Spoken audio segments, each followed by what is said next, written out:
Bonjour, je m'appelle Bellotti Ivana, je suis kinésithérapeute spécialisée en ondes de choc. Bonjour, Amandine Fumière, kinésithérapeute et spécialisée en ondes de choc. Alors ça fait 20 ans qu'on pratique les ondes de choc au sein du GHJC. On a eu la chance au début d'être soutenu par un rhumatologue qui nous a bien soutenus. Dans la foulée, on a effectué des études qui nous ont permis de valider des protocoles. Et du coup, en 20 ans, on se consacre exclusivement, on ne fait que des ondes de choc. C'est la particularité de cette unité, c'est qu'il n'y en a pas d'autres en Belgique. Et en ayant des contacts en dehors de nos frontières, on sait aussi qu'il y en a très peu. Et du fait qu'on se consacre exclusivement et qu'on ne fait que ça, ça nous donne une expérience incroyable puisqu'on pourrait dire qu'on est à plus de 120 000 patients en plus de 20 ans, ce qui est tout à fait gigantesque.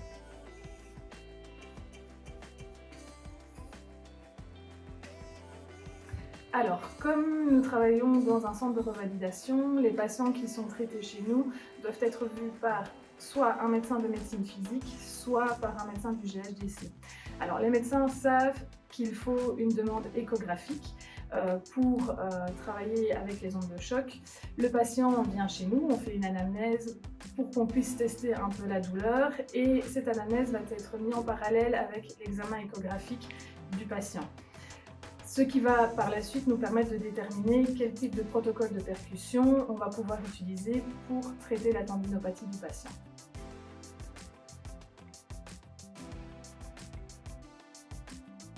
Alors, on traite exclusivement les tendinopathies, rien que les tendons douloureux, mais toutes les tendinopathies. Aiguës, chroniques, superficielles, profondes, lésées, non lésées, antésopathiques, corporéales, peu importe. Tous les types de douleurs, diurnes, nocturnes, uniquement à l'effort, ce qui ennuie le patient. Mais la condition sine qua non, c'est qu'il y ait douleur. S'il n'y a pas de douleur ou s'il n'y a plus de douleur au moment du traitement, on n'applique pas les ondes de choc. La prévention n'existe pas non plus en ondes de choc. On soigne vraiment le mal par le mal. On ne travaille qu'avec des ondes de choc radiales. Alors il faut faire la différence entre les ondes de choc radiales et les ondes de choc focales, car à l'heure actuelle il y a encore une grosse confusion entre ces deux types d'ondes de choc. Les ondes de choc radiales, on est avec une faible densité et une profondeur de 4 cm, ce qui est largement suffisant pour les pathologies que l'on traite. Il faut savoir que l'on ne détruit pas avec des ondes de choc radiales, on vient micro-blesser la structure, ce qui est largement suffisant pour les effets que l'on désire.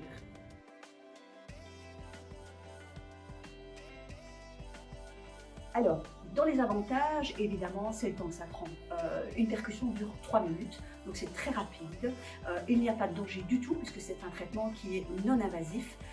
On essaye, dans la mesure du possible, puisque c'est un traitement antidouleur, anti-inflammatoire, de demander aux patients d'éviter de prendre justement les antidouleurs et les anti-inflammatoires, toujours par rapport à la pathologie qu'on soigne, bien entendu.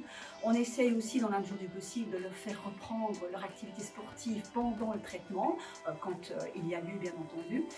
Dans les inconvénients, l'inconvénient majeur des ondes de choc, c'est le fait que c'est pas rapide. Il faut laisser le temps au temps, il faut laisser le temps au corps de réagir. Et ça, quel que soit le protocole de percussion, il faut plusieurs séances avant que ça ne commence à faire de l'effet. Et donc, on se doit, nous, thérapeutes, de les encourager, les patients, parce qu'ils ont leur douleur.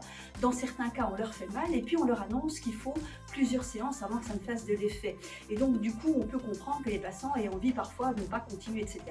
Et donc, on les encourage dans cette idée-là. Et les maîtres mots de choc, c'est son patience, persévérance.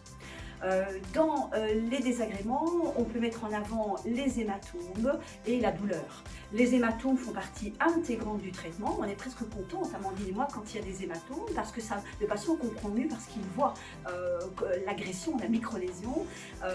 Ça, c'est une chose. La douleur, les patients ne sont pas liés sur la table et c'est notre expérience qui fait qu'on arrive à appliquer des protocoles agressifs, je vais dire sans aucun problème, parce qu'il y a une règle de base essentielle dans notre unité en tout cas, c'est le respect de la tolérance du patient.